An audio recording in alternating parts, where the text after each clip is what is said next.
ഈ വീഡിയോ നിങ്ങളിപ്പോൾ കാണുമ്പോൾ ഒരു പക്ഷേ ഇസ്രായേലും ഇറാനും മാറി മാറി ആക്രമിക്കുന്നുണ്ടാകും. പക്ഷെ അതിനു മുൻപ് ചില സംഭവങ്ങൾ നടന്നു. അതിൽ പ്രധാനമായി ഇറാനുമായി ഒരു പീസ് ടോക്സിന് പോകാൻ ഇസ്രായേൽ ആഗ്രഹിക്കുന്നുണ്ടോ എന്ന ചോദ്യത്തിന് അദ്ദേഹം ഒരു മറുപടി നൽകി. അയത്തുള്ള ഖമേനി അദ്ദേഹത്തിന്റെ ഭരണത്തിൽ നിന്നും പുറത്താക്കിയാൽ ഈ യുദ്ധം അവസാനിക്കുമോ? ഈ ചോദ്യത്തിനും അദ്ദേഹം ഉത്തരം നൽകി. ഈ രണ്ട് ചോദ്യം പ്ലസ് തുടർന്നുള്ള ആക്രമണം ഇവയെല്ലാം ഒന്നോടൊന്ന് ബന്ധപ്പെട്ടിരിക്കുകയാണ്.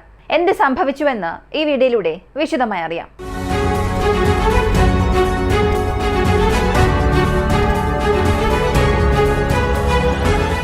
ഈ യുദ്ധം ഇസ്രായേൽ ഇറാൻ എന്നാണെങ്കിൽ പോലും ഇറാൻ പറഞ്ഞിട്ടുള്ളതുപോലെ ഒരു ഇസ്ലാമിക സൈന്യം സൃഷ്ടിക്കുന്നതിനുള്ള ആദ്യ പടിയായിട്ടാണ് ഈ യുദ്ധത്തെ പല രാജ്യങ്ങളും നോക്കിക്കാണുന്നത്. അതിൽ ഒരു രാജ്യം തുർക്കിയാണ്. അപ്പോൾ തുർക്കിയുടെ എർദോഗൻ ഒരു പ്രസംഗം നടത്തി. അതിൽ അദ്ദേഹം പറഞ്ഞ ചില കാര്യങ്ങൾ ഒരല്പം ആഴത്തിൽ പരിശോധിച്ചാലേ ഇസ്ലാമിക് സൈന്യത്തെ സൃഷ്ടിക്കാൻ ചില രാജ്യങ്ങൾ എത്രത്തോളം ശ്രമിക്കുന്നു എന്നുള്ളതും നമുക്ക് വ്യക്തമാവുകയുള്ളൂ. അദ്ദേഹം പറഞ്ഞിരിക്കുന്നത്, "We are now planning missile production to raise our medium and long range stockpiles to a credible deterrence level. Soon we will reach a defense capacity that no one will dare challenge." ഇപ്പോൾ ഞങ്ങൾ കൂടുതൽ medium long range missiles നിർമ്മിക്കാൻ ഉത്തരവ് കൊടുത്തിട്ടുണ്ട്. അത് സൃഷ്ടിക്കേണ്ടതുണ്ട്. അത് വീണ്ടും വീണ്ടും ഇൻക്രീസ് ചെയ്തുകൊണ്ടിരിക്കണം. അങ്ങനെ ഇൻക്രീസ് ചെയ്താൽ മാത്രമേ ആരും ഞങ്ങളിൽ ഒരു മത്സരത്തിന് യുദ്ധത്തിന് വരികയില്ല എന്നൊരു മറുപടി നൽകിയിട്ടുണ്ട്. ഇതിനകം തുർക്കി ഡ്രോൺ നിർമ്മാണത്തിൽ സ്വയം പര്യാപ്തമാണെന്ന് നമുക്കറിയാവുന്ന കാര്യമാണ്. കൂടെ തന്നെ അദ്ദേഹം പറഞ്ഞ മറ്റൊരു കാര്യമുണ്ട്. "We have entered the phase of producing our systems in quantities that truly reinforce our deterrence. If you are not strong politically, socially, economically and militarily, you lack deterrence and you are vulnerable." അപ്പോൾ ഇവിടെ Iran എത്രത്തോളം കഷ്ടപ്പെടുന്നു എന്നുള്ളതും അതേസമയം അടുത്തുള്ള Arab രാജ്യങ്ങൾ എത്രത്തോളം പിന്നിലാണെന്നുള്ളതും തുർക്കി ശരിയായി മനസ്സിലാക്കിയിട്ടുണ്ട്. ഇവിടെ സാമൂഹികമായും സാമ്പത്തികമായും സൈനിക തലത്തിലായാലും വീണ്ടും കൂടുതൽ നിങ്ങളെ പുതുപ്പിച്ചില്ല എന്നുണ്ടെങ്കിൽ നിങ്ങൾക്ക് ഭാവിയില്ല. നിങ്ങളുടെ ഭാവി ചുരുങ്ങാൻ സാധ്യതയുണ്ട് എന്നാണ് തുർക്കിയുടെ ഒരു അഭിപ്രായം, അല്ലെങ്കിൽ അവരുടെ ഒരു ഭയം. ഇപ്പോൾ തുർക്കി ഇസ്ലാമിക് ആർമി എന്ന കോൺസെപ്റ്റിൽ എത്രത്തോളം വേരൂന്നിട്ടുണ്ടെന്നുള്ളത് അറിയാൻ സാധിക്കുന്നുണ്ട്. അപ്പോൾ തുർക്കി ഈ ഇസ്ലാമിക് ആർമി എന്ന കോൺസെപ്റ്റിൽ എത്രത്തോളം വേരൂന്നിട്ടുണ്ടെന്നുള്ളത് നമുക്ക് മനസ്സിലാക്കാൻ കഴിയുന്നുണ്ട്. ഇപ്പൊ എർദോഗൻ നേരിട്ട് ഇറാനുമായി ചേർന്ന് യുദ്ധം ചെയ്യുമോ, ഇസ്രായേലിനെതിരെയുള്ള യുദ്ധത്തിൽ അവർ ഇറങ്ങുമോ എന്നുള്ള ചോദ്യത്തിന് ഇപ്പോഴും മറുപടി ഇല്ല എന്നുള്ളതും ശ്രദ്ധേയമാണ്. ഇനി നെതന്യാഹു, അദ്ദേഹത്തിന്റെ മറുപടിയിലേക്ക് വരാം. നെതന്യാഹു പറഞ്ഞ ആ ഒരു മറുപടി ഒന്ന് ശ്രദ്ധിക്കുക. "ഞാൻ ഇപ്പോൾ പീസ് ടോക്കിന് സമ്മതിക്കാൻ പോകുന്നില്ല. അയത്തുള്ള ഖമേനി നിലവിലെ ഹിറ്റ്ലർ പോലെയാണ്. എല്ലാ ജൂതന്മാരെയും കൊല്ലുന്നതുവരെയും അയത്തുള്ള ഖമേനി അദ്ദേഹത്തിന്റെ ജോലി ചെയ്തുകൊണ്ടേയിരിക്കും. അങ്ങനെയാണെങ്കിൽ അയത്തുള്ള ഖമേനിയെ അദ്ദേഹത്തിന്റെ സ്ഥാനത്തിൽ നിന്നും നീക്കം ചെയ്താൽ ഈ യുദ്ധം അവസാനിക്കുമോ എന്ന ചോദ്യത്തിന് അദ്ദേഹത്തിന്റെ സ്ഥാനത്തിൽ നിന്നും അയത്തുള്ള ഖമേനിയെ വലിച്ചെറിയാൻ എനിക്കൊരു അല്പസമയം മതി. എന്നാൽ അതോടുകൂടി യുദ്ധം അവസാനിക്കാൻ പോകുന്നില്ല. ഈ യുദ്ധം തുടർന്നുകൊണ്ടേയിരിക്കും. കാരണമുണ്ട്. ഇറാൻ അത്രത്തോളം ഇസ്രായേലിന് എതിരായ നിലപാടുള്ളൊരു രാജ്യമാണ്. അതിനാൽ ഇറാന്റെ ഓരോ ചങ്ങലയെയും തകർത്തെറിയുക എന്നുള്ളതാണ് ഇസ്രായേലിന്റെ ലക്ഷ്യം. അതുകൊണ്ട് ഈ യുദ്ധം തുടരും. നോ മോർ പീസ് ടോക്സ് എന്നാണ് അദ്ദേഹം പറഞ്ഞത്.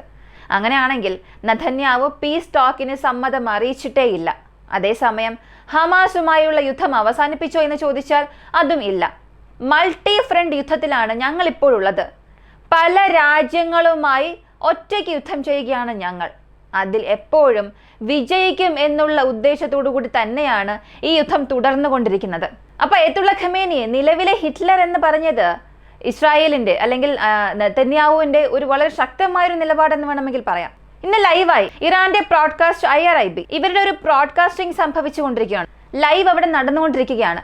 ഒരു സ്ത്രീ സംസാരിച്ചു കൊണ്ടിരിക്കുമ്പോൾ പെട്ടെന്ന് ആ കെട്ടിടത്തിന് നേരെ ഇസ്രായേൽ ഒരു ആക്രമണം നടത്തുന്നു. എന്താണിത്? മാധ്യമങ്ങൾക്ക് നേരെ ആക്രമണം നടത്തുകയാണോ എന്ന ചോദ്യത്തിന് ഇസ്രായേൽ പറഞ്ഞ മറുപടി, ഇവിടെ മാധ്യമം മാത്രമല്ല, ഇതൊരു ഫേക്കായ സ്ഥലമായിരുന്നു. ആ സ്ഥലത്ത് ധാരാളം സൈനിക നടപടികൾ നടക്കുന്നുണ്ടായിരുന്നു. ആസൂത്രണ പദ്ധതികൾ അവിടെ സംഭവിക്കുന്നുണ്ടായിരുന്നു. ഇതെല്ലാം ഞങ്ങൾ അറിഞ്ഞതുകൊണ്ടാണ് ഞങ്ങൾ ഈ ബ്രോഡ്കാസ്റ്റ് കമ്പനിയുടെ ഹെഡ്ക്വാർട്ടേഴ്സിനെ ആക്രമിച്ചത്. ഈ ഒരു മാധ്യമ കമ്പനിയിൽ മാത്രമല്ല, ഇതുപോലെ 2 പ്രധാനപ്പെട്ട കെട്ടിടത്തിൽ ഇസ്രായേലിന്റെ ആക്രമണം ഉണ്ടായിരുന്നു. ഈ കെട്ടിടം രണ്ടും ഇറാന്റെ മാധ്യമ മേഖലയുമായി ബന്ധപ്പെട്ടതാണ്. അതിന്റെ ഹെഡ്ക്വാർട്ടേഴ്സുമാണ്. ഇങ്ങനെ മാധ്യമങ്ങൾക്ക് നേരെയുള്ള ആക്രമണങ്ങളൊക്കെ ഇസ്രായേൽ പൊതുവെ പല സ്ഥലങ്ങളിലും ചെയ്യുന്നതാണ്.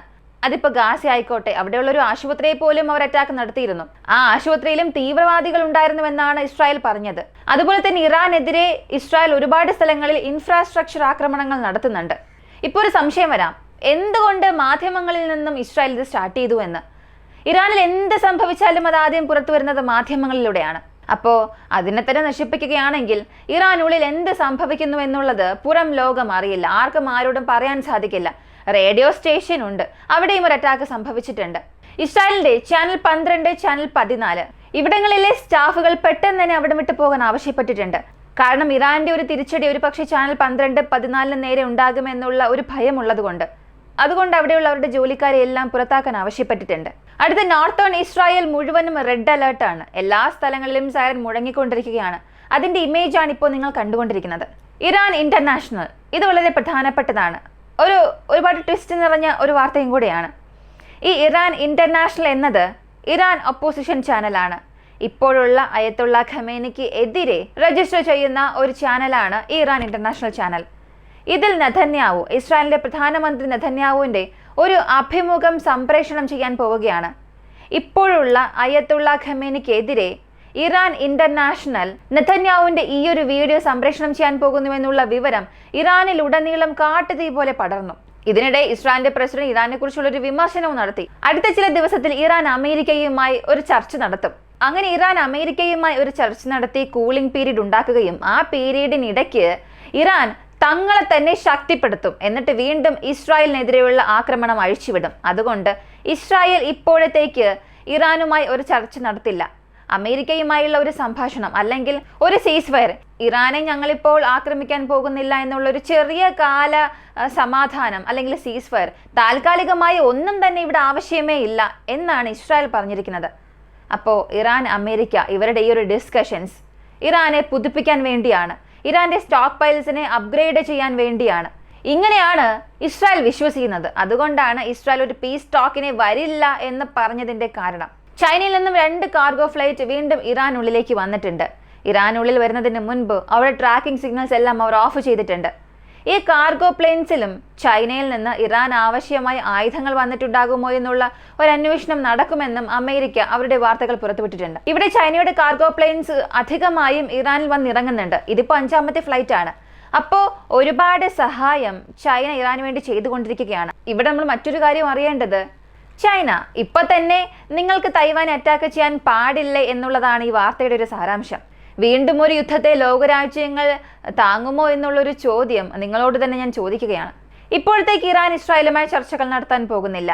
വീണ്ടും ഇറാൻ ഇസ്രായേൽ മാറി മാറി ആക്രമണം നടത്താൻ പോകുന്നു. നെതന്യാഹുവിനെ സംബന്ധിച്ചിടത്തോളം അയത്തുള്ള ഖമേനിയുടെ റെജിമെന്റ് കാലിയാക്കുക, അല്ലെങ്കിൽ അതിനുശേഷം മറ്റൊരു ഭരണകൂടം അവിടെ കൊണ്ടുവരിക, തനിക്ക് അനുകൂലമായ ഒരു ഭരണം അവിടെ കൊണ്ടുവരിക, ഇതല്ല ലക്ഷ്യം.